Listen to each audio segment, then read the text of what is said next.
This is Tom Bain, and this is Wine, Money, and Song. If you find the content of this channel of interest, please subscribe. And if you have like-minded friends who are interested in wine, please tell them about it. And in comments, please let us know what subjects you would like us to cover and if there's wines you want us to react to. So we have three wines here. One wine is a wine from California, Old Vine Red from Marietta, and it's a wine I've known many years. It's a go-to wine for me. It's around $15, and it's very, very easily bought in most markets. And it's an old friend. It's an old friend of mine. Very, very reliable wine. Then the other two wines are Bordeaux's. The second wine is Chateau de Sal, which is from Pomerol region of Bordeaux, and it's $75. And then to the right of that is Chateau Petrus, the year 2000 vintage, also from Pomerol, which is selling for $6,750 according to the average price on Wine Searcher. And all three of these prices are prices that I get off of WineSearcher.com. The question is how can a wine be $6,750? So in the next few minutes, I hope I can give you the rationale and the factors that go into the pricing of wine. So in reality, this bottle is selling for $6,750. And to put it into context, the first car I ever bought in my life was back in the early 70s. I bought a 1968 Volkswagen Beetle for $1,000. And I kept that car for about 8 or 9 years. I think I changed the oil 3 or 4 times. I had to replace the muffler, but it maybe cost me $500 over 8 years. And I went everywhere in it. And it was a great, reliable car. And when it died a block and a half from my house. I pushed it home and we gave it a proper burial.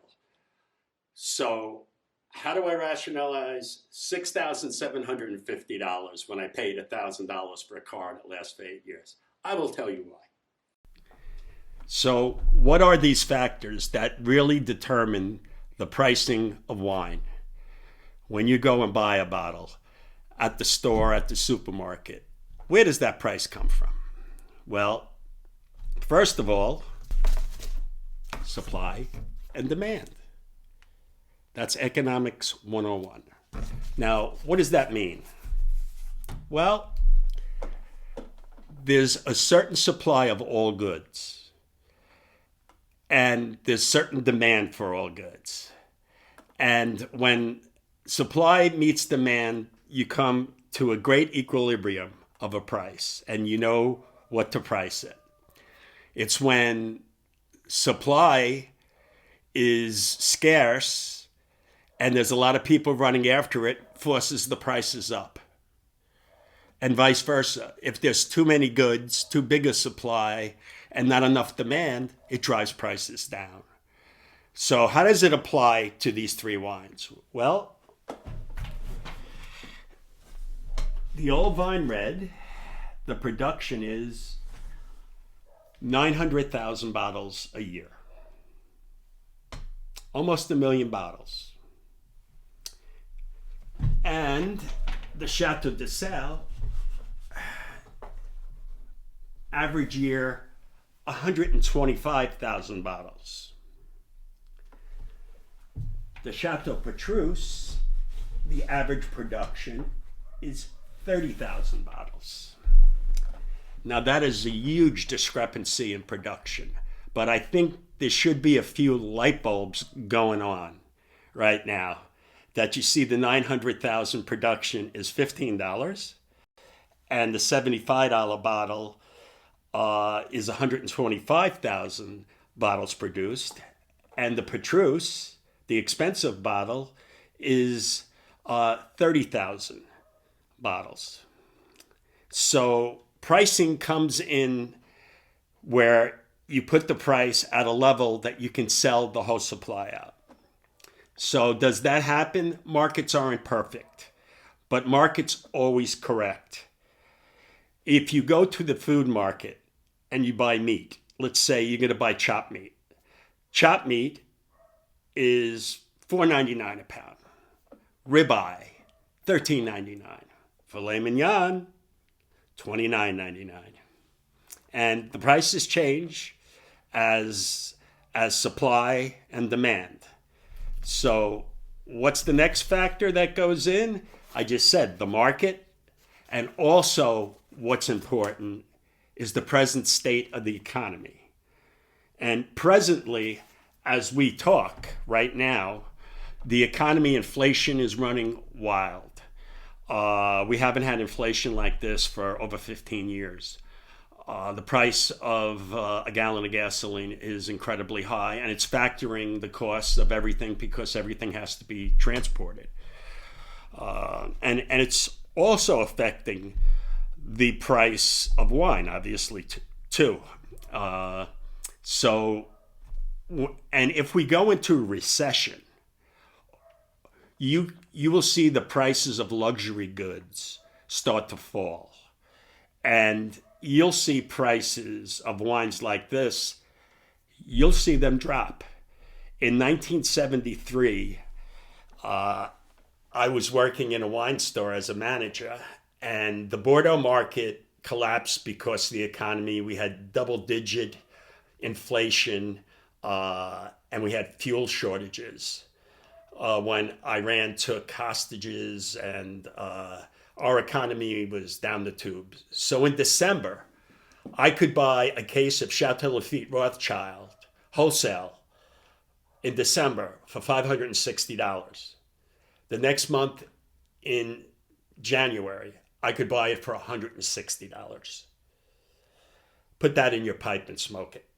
That is a huge, that is the sound of a market collapsing. And don't think that can't happen now because you haven't seen it. I don't think it can the way it is now because the people in the wine business are much more professional and they have greater expertise, and it's not speculative business like it was back in the 70s. So I don't think it's going to be radical. There may be some re-entrenchment if the economy gets bad. But just remember, we're all slaves to the economy, whether it's good or bad. And prices will just correspond. And what other factor goes into the price of wine? Well, obviously, wine ratings. And as I said before, wine ratings, if you get a really high wine rating, the price of that wine many times goes way up. If you get a super high price, and Robert Parker, the great wine critic, he had a power over the market where he made wines, and he could dictate pricing. And there were some producers who started making wines to satisfy his style. And I don't blame Robert Parker for that. I blame the producers to try to curry favor and not have faith in their own winemaking ability and their own styles. And there's the word prestige. Prestige, anything that has expense on it, prestige is attached to it. Higher priced goods have higher prestige because it's more expensive. People just think because it costs more money, it's a better product. Now, I would say the Petrus is a great wine. I tasted it out of barrel 2002, and I've had it out of bottle several times. And it's an outstanding wine, which is going to age for a long time. I've had Chateau de Sal the same way. I actually have run down my inventory in that, and it's a very nice wine. It's a very good example of Pomerol. And Old Vine Red, I said, it's a great value. It's a mouthful of wine, unpretentious, really good. Uh, Let me make two distinctions between Chateau Petrus and Chateau de Sal. They're both Pomerols, but they have different soil and they use a different composition of grapes. Petrus is 100% Merlot, while de Sal is like 73% Merlot, some Cabernet Franc, and some Cabernet Sauvignon. So that differentiates it a little bit. And the soil at Petrus is heavy clay. And if you ever tried to work heavy clay in a yard, it's like dealing with cement and it doesn't drain well. So when it rains there, I know that Christian Mouex, when he was running Chateau Petrus, he used to bring in helicopters to dry the vineyard out. He used to put tarps over the vine. They were crazy that they didn't want it to flood and have mildew on the grapes when they had a harvest. Chateau de Sal, the soil is more gravelly and sandy, so it drains better, but the flavors are not as intense as it would be in clay. So very, very different soils make for different wines. The Petrus is much more rounder, bigger in the mouth as compared to de Sal, which is a lighter wine, and a very good wine and a very good value. And of course, the Old Vine Red. The Old Vine Red is just an old friend, and it's made up of many different grapes from old vines in California. It's mainly Zinfandel field blend, and it comes from a lot of different sources that are under contract by the Marietta winery. So to sum it up, two of the things that are very important with expensive wine, because you want to know how wine could cost $6,750. Part of it has to do with how much damn money you have. How much discretionary income do you have that you can spend $6,750 for a bottle of wine? So that's maybe 0.001% of everyone out there. So I think people like to live vicariously through other people drinking these wines because very few people are ever going to drink these wines. And if you're lucky to drink it, a friend of yours who has money is going to come and he's going to open it up and he's going to be even a greater friend after that. And a wine like de Sal, that's a special luxury you'll have maybe once or twice a year maybe. But Old Vine Red, you can drink it every night. You can drink it every night. And the differences in quality is up to you. Petrus, wonderful wine that'll age forever. Very, very complex. Very, very finite. Chateau de Sal is a wonderful wine. Old Vine Red, Marietta, just a great value. So hopefully you understand the factors that go into it. But the last factor is history. History.